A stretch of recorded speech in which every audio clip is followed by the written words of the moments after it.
the lead down the stretch.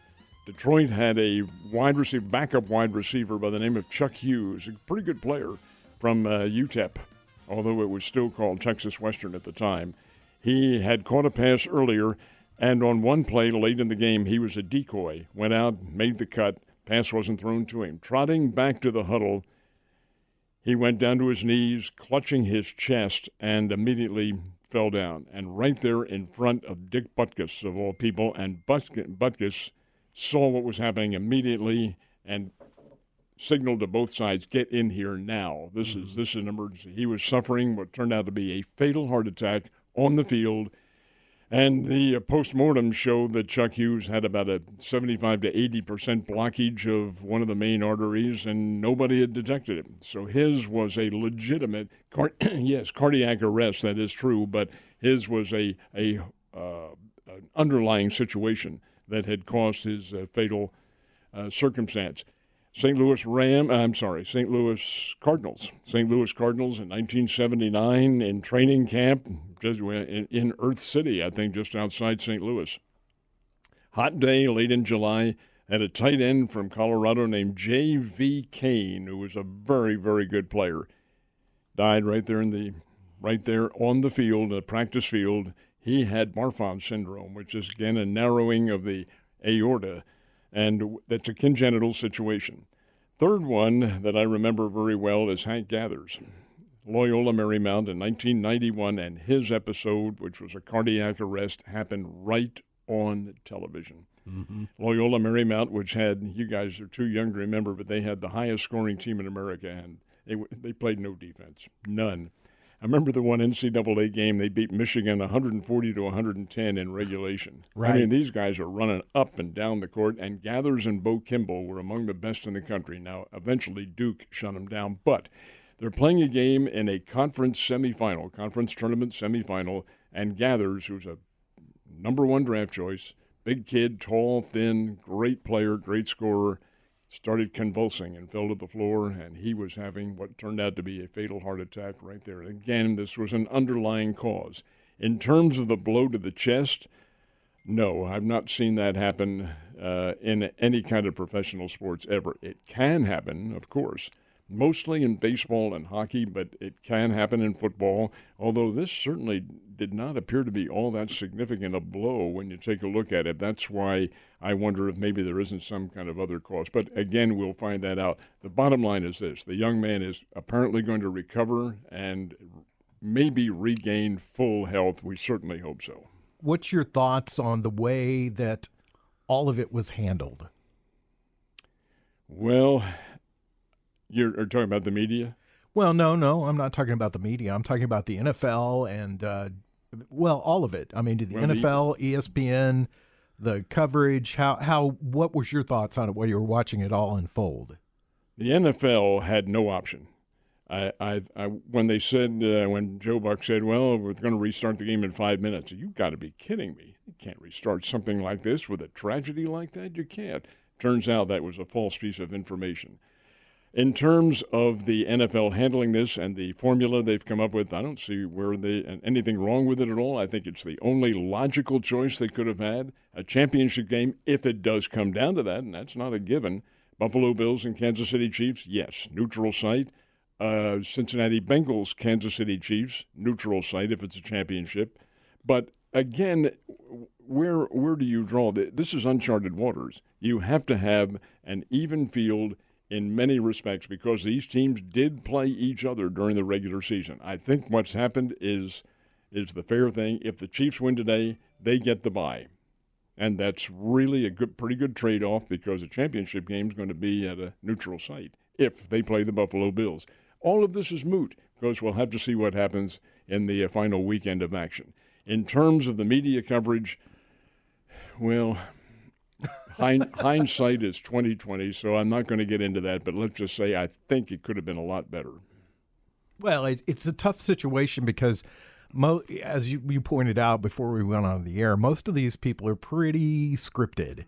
And so when they get off script, they get very uncomfortable. Exceedingly uncomfortable, and therein lies the problem. And I shouldn't be talking about this, but I am, the problem with today's media because they aren't trained to do that. They haven't grown up in radio and gotten a radio background. They don't have the ability to ad-lib and talk off the top of their head from experience. Oh, my God, some of the stuff that I saw on TV was simply uncalled for, but over and above that, it happened. I'd say maybe it's a learning experience because you need to be a whole hell of a lot better trained than some of those people are. Alex Scott, what did you think? Watching it, it's for me personally, it was the first time I've ever seen anything quite this serious. I've seen some real nasty injuries happen on a football field. And even with that, you can often see the players just, they're hanging their heads. They're upset about it, but they know he's going to recover. We got a game to play. And you could tell almost immediately when this happened, it's, you start hearing news, they're administering CPR. You start seeing the way the Bills players are reacting. The Bengals are coming off their sideline. Just something was really, really wrong. And I think the NFL did a good job getting the game canceled or at least delayed that night in a way they could. People were complaining it took longer than it needed to. That I can't imagine it's a process that's quick, and I would be willing to bet the Bengals and Bills knew at least a good half hour before we did that game was not going to resume, so they could start getting prepared to go to the hospital and be with DeMar. Ultimately, the most important thing is the updates we're getting on his health, seeing that he's doing better. He was able to communicate with the team yesterday. That's what's most important, and now everything else that happens, unprecedented times call for unprecedented measures, and I think it's a pretty good balance. The fact that the Chiefs can still get that bye week, even if it's a neutral site, Buffalo very easily could have won that game, and Kansas City would have been the 2 seed. So they don't get entirely, they don't get the short end of the stick the full way, but compromise is compromise. You can't get everything you want. Josh Roberts. Well, the first thing I'll say is I am very impressed with the medical staff that was on site because they saved that guy's life. Yep. Because he died twice on the field, apparently. They did CPR twice to revive him, to resuscitate him.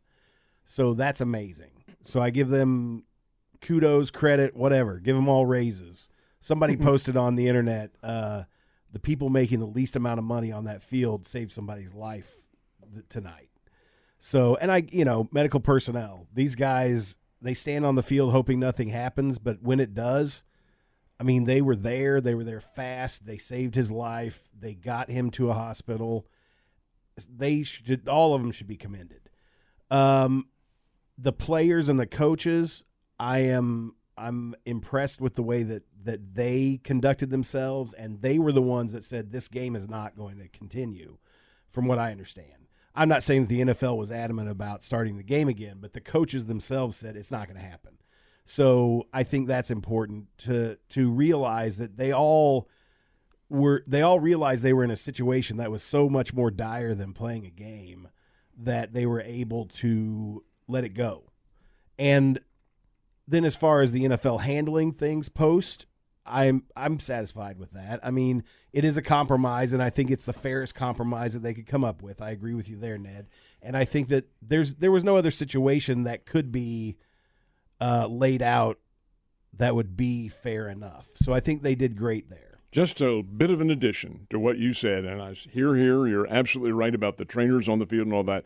That exists with every EMT in this country. Yes. They're all trained to do that, and it's not the prettiest sight in all the world to see a guy resuscitated on the field. Your body goes through a jolt and all that. But they're accustomed to it. They do know how to do it. Every place in the world has these resuscitation units in place now, and that's a big, big deal. It's a big key. It really is. It is. It's huge, and it did save this man's life. Yeah. Let me be the devil's advocate here about this post NFL, the way all this has been handled. Alec and I have the advantage of seeing each other on a daily basis, so we talked a lot about it. There was a couple of different plans floated. One was that they would cancel the Pro Bowl and shift everything back a week to allow the game to be played. Another was to not have a bye at all, that there would be an extra playoff game and all the teams would go in and not have the bye and play. And I will tell you this, I heard yesterday through the grapevine that Kansas City, the city itself, was quite unhappy with the results of the NFL's decision because they feel like that they've been jobbed out of getting what many people would consider to be the Super Bowl for a city. And that would be an NFC champion or AFC championship game. I don't think there's any other way to solve the situation. And again, this may be an moot point totally, depending on what happens this weekend. But assuming that it's not, and assuming that both teams get through their first round play and the Bills' first and second round play in the playoffs, assuming that happens and they play each other. Hey, Buffalo beat Kansas City in the regular season. Cincinnati beat Kansas City. Mm-hmm. Well, the records are going to be different because of this most unusual situation. I think it's fair what they did, give them a neutral site. And sure, the fans are going to be at a bit of a disadvantage for both teams. So I don't think anybody has any – I don't think it's fair to have said, no, one team gets an advantage over the other. You're going to find this, whatever the circumstances are. But in this case, I think it's very equitable. I would have gone with the baseball route that both teams had the ball, game over, Cincinnati wins 7-3, win, loss.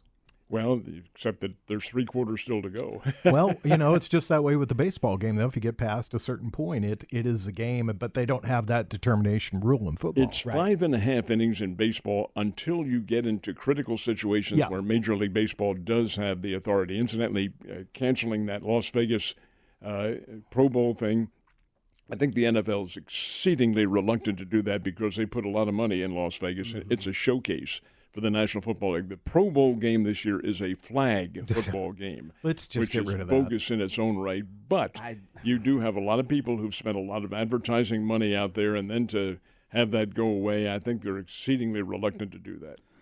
I think Kansas City would have – and the fan base or the city would have more right to be upset if they controlled their own destiny going into last week. But if Buffalo had won out, Kansas City doesn't get the AFC Championship game. So it's not as if they were robbed of an opportunity per se, because we don't know how that game was going to end. But at this point, again, if shoe on other foot is how I like to think of it. Like if something like that happened to a Kansas City Chief player, you wouldn't expect that team to go out and keep playing that night. You would want these same concessions if it happened to you. Sure. So I think it's only fair to step back and say this was a terrible situation. Let's just get through it. And these teams are confident enough in themselves as well. They'd say your house, our house, their house, someone else's house, wherever we're at, we can beat you on any field. Yeah, but that's not the fan base though. That's you're separating out the team from the fan base. True. And the fan base in Kansas City is rabid, hardcore fan base. And I'm not saying they're better or worse than any other fan base in the NFL, but being around those folks, every time the Chiefs lose, what's the first thing you guys hear? Officiating. The league has it out. That official has it out for the Chiefs. Mike, the intern, can lay out the officials and what games they've officiated in and how they've screwed the Chiefs over. And I was reading before we went on the air. I went to one of the Chiefs' websites, and the article was a pretty well written article, but it was written totally like Mike, the intern, would have written the article, or other people that I know that are huge Chiefs fans. Mike, I know you're listening to this. Joe Westen, W-E-S-T. Yeah. He's in Vegas. He's in Vegas right now. He's listening to us, I promise you. He's in Vegas right now. He's out there with a bunch of Chiefs fans that went out there to watch the game at the Circa Casino Hotel and Resort. If you haven't seen the pictures Mike's posted on Instagram, have you got a chance to any of those guys look at those? That's an amazing thing. I mean, it is actually like stadium seating with a big screen. That's cool. And a pool in front of the seats, so you can watch the game and dive in, swim around. How much did it cost? $4 billion or something like that? Yeah. So they just keep getting more and more expensive. A great place to take in a game. Let's stop right here and talk about the way the Chiefs played last week, because to me, you're seeing a team that may not have to worry about this at all. Right. Because they're not playing very good football right now. Ned, what was your take on last week's game? I thought they were very mediocre, in all honesty. Here's a team that they should have run out of the ballpark. Now, 2 weeks ago when they played the Seahawks, it was a similar situation, except that Seattle really really didn't have an opportunity to get back into it because Kansas City's defense was so good.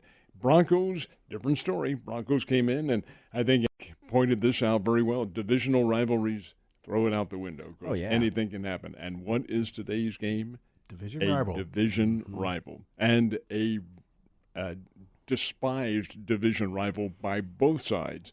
That's why I think this is a dangerous game for the Chiefs if they don't take things seriously. And I don't mean that they're not going to concentrate or anything like that. These are pro athletes, and they will go out and give it their all. But for some reason, this team just simply hasn't been clicking the way we thought they should have. Now, maybe that's the way it's going to be. Maybe that's the nature of this team. But it doesn't appear to be on paper the way it should be, and I wonder whether or not that – let me put it this way. I think this is a trap game. Okay.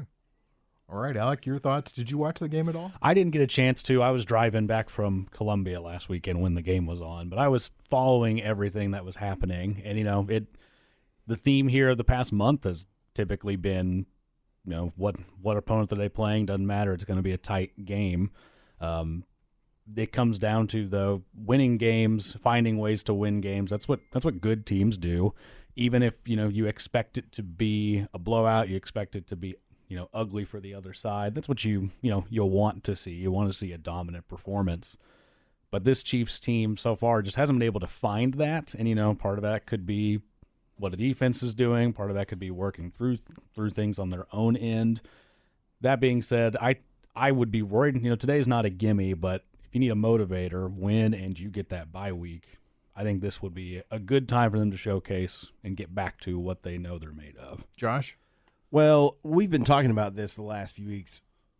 They've been playing mediocre opponents, lesser opponents with bad records, and they're playing down to their ability.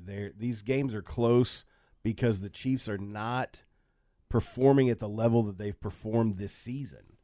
And it's disappointing because I would love to see them dominate these. These are the teams they should be beating by 30 points, and they're winning by 3 in overtime. Their average differential over the last 4 games has been 5 points. Yeah, and that's not going to do it in the playoffs because the problem is if and I'm not saying they're doing this, but if they're coasting because they can coast, that is not good going into the playoffs. You need momentum. You need confidence.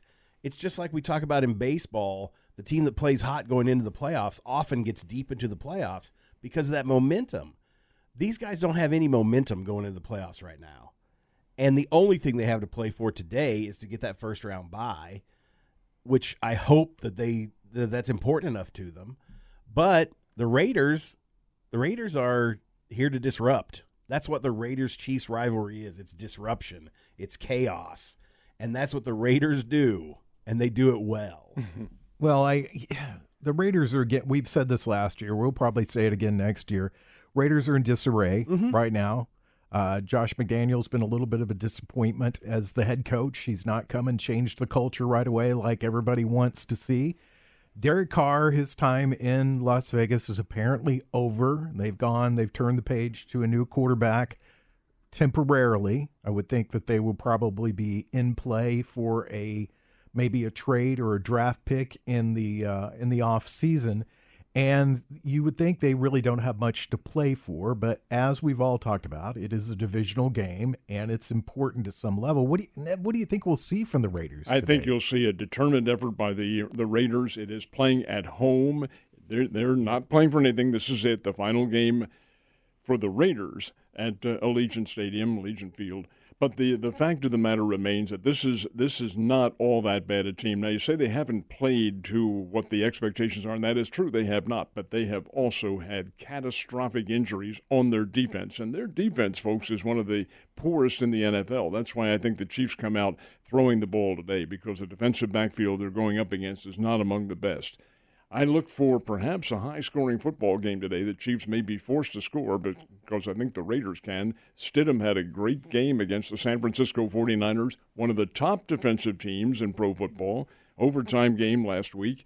And there's every reason to think that he could play well this week against a Chiefs team that is good, a very good defensive unit. But again, there's so many variables involved, and one of which is determination. And I'm not so sure. This is the Raiders we're talking about, and they would love nothing better than to make things miserable for Kansas City. You know what scares me the most about this whole thing is when they start throwing out these streaks and numbers. I think Patrick Mahomes is at 15 and 0. 15-0 against division rivals on the road. And of course he still maintains the other big one, which he's not lost in November or December in his career. That's right. But when you start throwing those numbers out, those streaks eventually have to be snapped. Well, it's almost like they're jinxing the players and jinxing these streaks. Every time they mention one, it just ended. Okay, well, let's move on to the next one. You mean to tell me that you think the media would resort to something like that? It's good media, isn't it? When we come back, we'll talk more football. You're listening to Ned Talk, and you're 40 minutes away from the start of the Chiefs pregame show. You're listening to Ned Talk on 104.7 The Cave, part of the Kansas City Chiefs radio network. Back to Ned Talk on 104.7 The Cave. A proud member of the Kansas City Chiefs radio network. Mics were live that time, by the way, so I pass it along to you. Jay Gillette, who's blaming his alarm clock now, is complaining at us via text about the home field advantage. That's the reason why we wanted you on the show, Jake, so you could talk about things like that, so you could be our rabid Chiefs fan. But the alarm clock did not go off this morning, so Jake is not here, and he can't share with us. So he's just has to listen to us go, you're wrong, you know? Yeah. He's live tweeting our show right now, so just sending it straight to our phones. Exactly. There's a lot to be played for today besides what's going on in the AFC West. A team that's really surprised me is Jacksonville Jaguars. They have played extremely well. That later game actually a lot on the line because those two teams playing each other for the chance to go into the playoffs. Don't sell Trevor Lawrence short. I mean, this is a guy who's really coming on, and that organization is coming on. They have new leadership down there, and the influx of younger talent, I think, is really coming to the fore here. Jacksonville can play. I really felt for sure they'd go into Houston last week and get it handed to them, and instead they were the ones doing the handing. My goodness sake! And the Houston Texans are getting a little bit better, but it is microscopic compared to what Jacksonville's doing. I like the way they play. I think big props to Doug Peterson. He led Philadelphia to a Super Bowl. Sure he gets did. down there with Trevor. And I've said on this show before, in terms of Trevor Lawrence, throw last year out the window. That whole mess with Urban Meyer, I just moved that from his record. This is effectively his first season with a competent coach and staff around him. Yep. Urban Meyer is, anyway, Look, old news, but it is hard. It's very hard for college coaches to translate into the NFL because in college, the coach is the big dog and everybody shows him respect and I don't know the term. But then when you take that coach and put them in the NFL, you're no longer the big dog. You're just the coach. And the players are the big dogs. And so a lot of college coaches can't make that transition. Nick Saban couldn't do it. The Jesus of College football coaches couldn't do it? Urban Meyer couldn't do it. It wasn't the right situation, No, Josh. I think he that's the phrase you're looking for. No, these guys are not good pro coaches. Even Lou Holtz wasn't a good pro coach either. So it doesn't always work. Jimmy Johnson is the exception, not the rule. So I agree with you. You could throw that out the window with Urban Meyer because he was terrible. Trevor Lawrence was great in college. And oftentimes that doesn't translate well into the pros either. But he has the talent. It just takes a while to redevelop or change that talent into an NFL talent. But yeah, that's what he's showing right now. Tell you what it is. It's a different concept in articulating with players. Right. The pro players, hey, they're all making more money than the coach is. So you draw that parallel. But by the same token, these are mature individuals, and you're dealing with them on an adult basis and not a professor-student relationship, which you would be in college. It's a different tact altogether. Andy Reid is spectacular at doing this. He knows he's dealing with human beings who are older, adults, individuals who can take criticism at a certain point and some who can't. But by the same token, it's how you are able to translate your thoughts into what a player, an adult player, is willing to do and willing to manifest on the field. We're on this road, so let's continue down this sidetrack. The rumor is this last week John Harbaugh is willing to listen to professional jobs again. What do you think? There is a reason why he is, too, and that's because the University of Michigan may be in big-time trouble with the NCAA. And they say, wait a minute, under nil and transfer portal, how can you be in trouble? Everything's legal now. No, everything isn't legal. There are some distinct recruiting violations, and nobody knew about this until just the other day when the letter of infractions came from the NCAA to Ann Arbor. Harbaugh did know about it. He knew about it ahead of time, and so now he's more than amenable to listening to maybe some of the pro offers. What do you think is the right situation for John Harbaugh? Jail. It, again, depends on what the level of circumstances are, and it's obviously a series of recruiting violations, including now you put them, the NCAA lumps them into numerical categories, like a 1 violation or a 2 violation, 3 and 4, and so forth.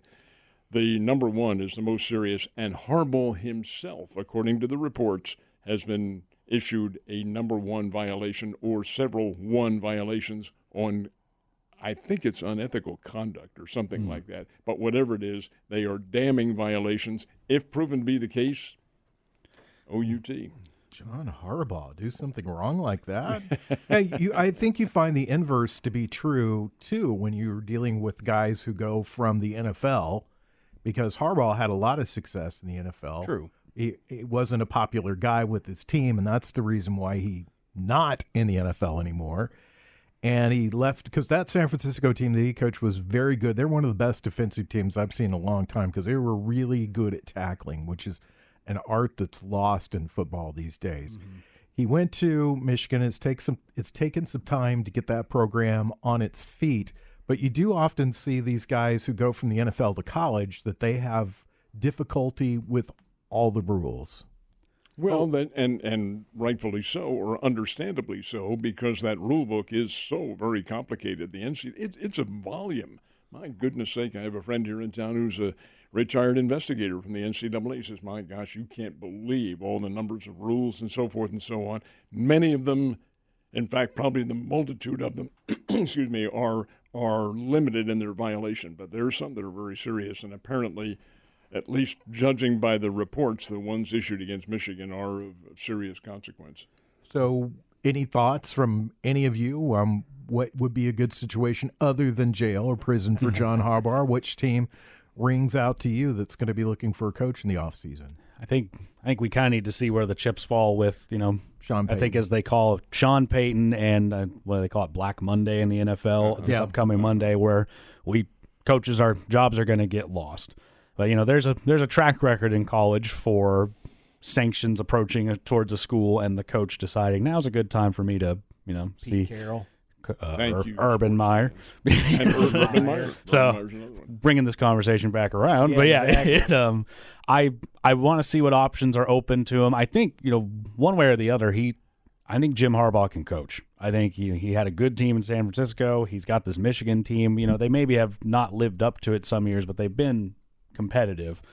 So I think he's a guy maybe you'd want to give a shot, but I don't know yet what the opportunities are going to look like just because we need to see more opportunities open up. Really quickly, because we are running short on time, but let's talk about this. Arizona likely to make a change. Atlanta, a possibility.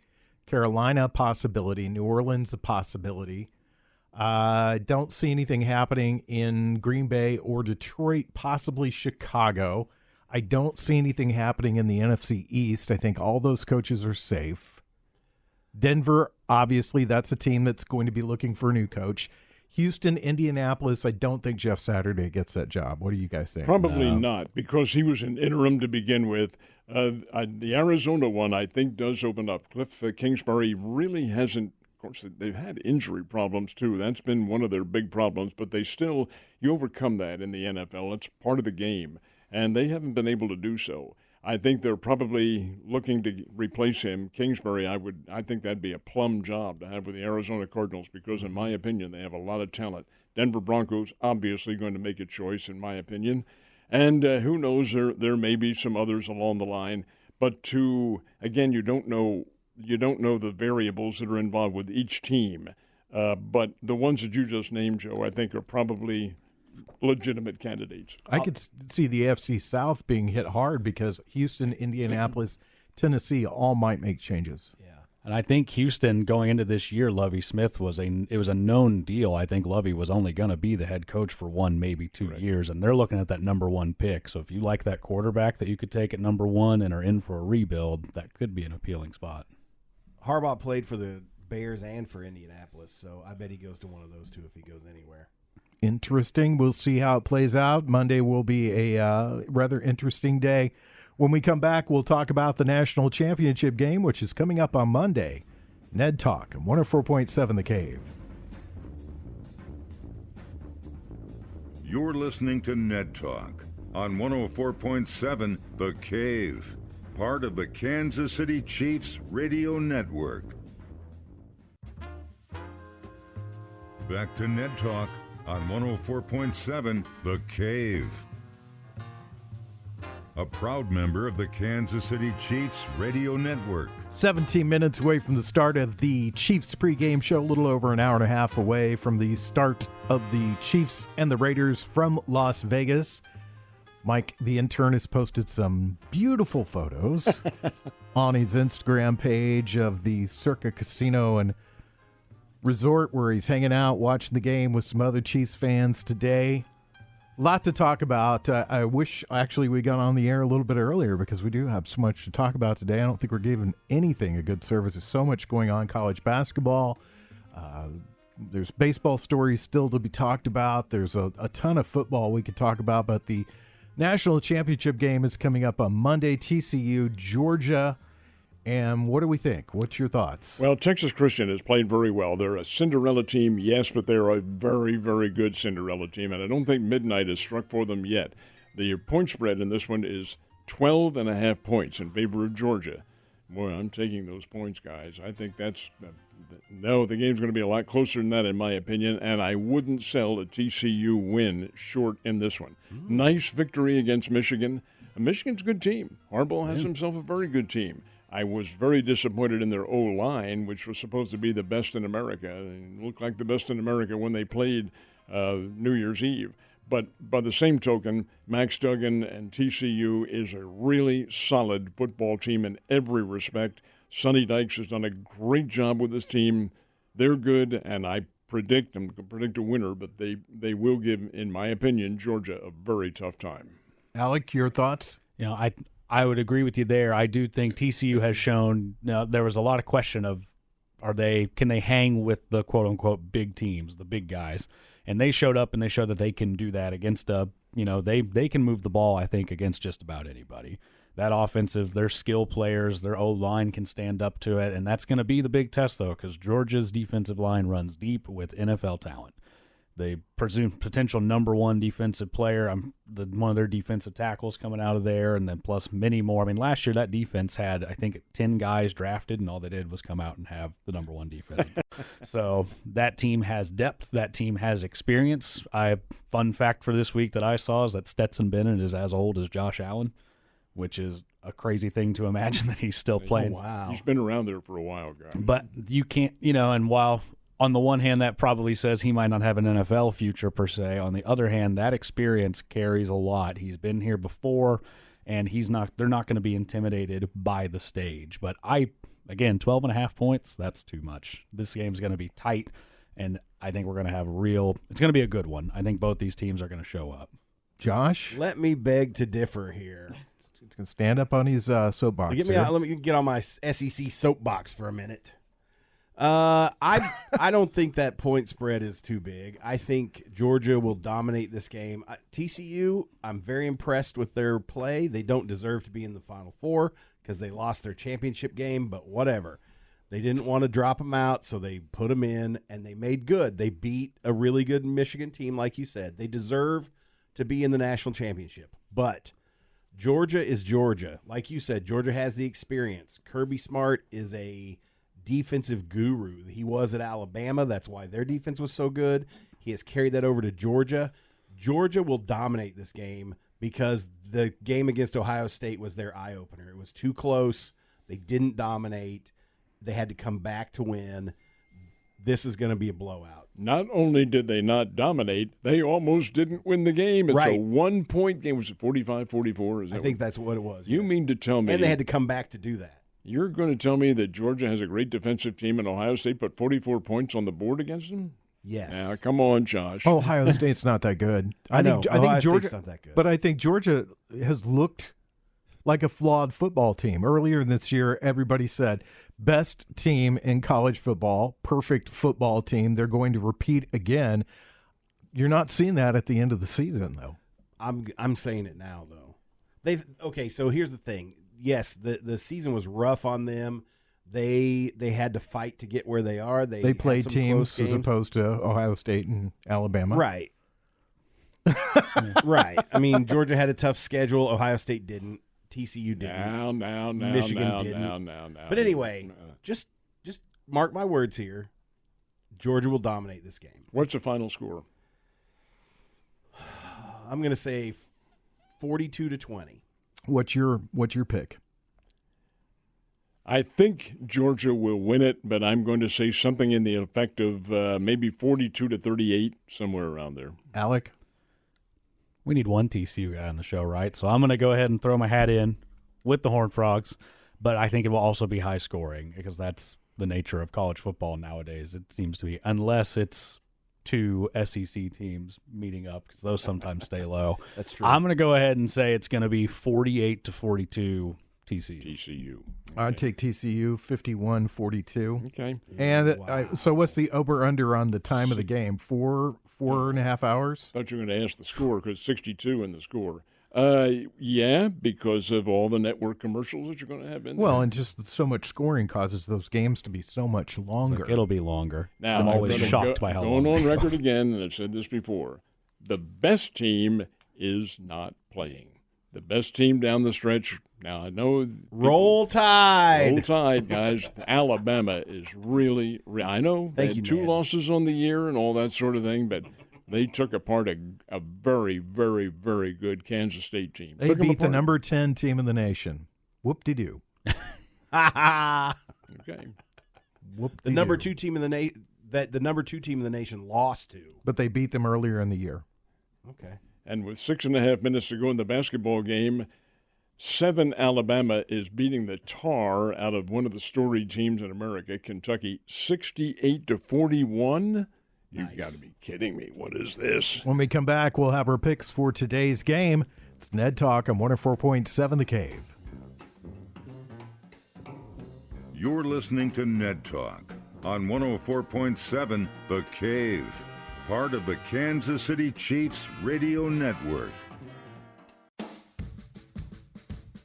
Back to Ned Talk on 104.7 The Cave, a proud member of the Kansas City Chiefs radio network. Just about, we have 5 minutes away from the start of the Chiefs pregame shows. I'm able to read the clock correctly today. Joe Westen, Ned Reynolds, Alex Scott, Josh Roberts.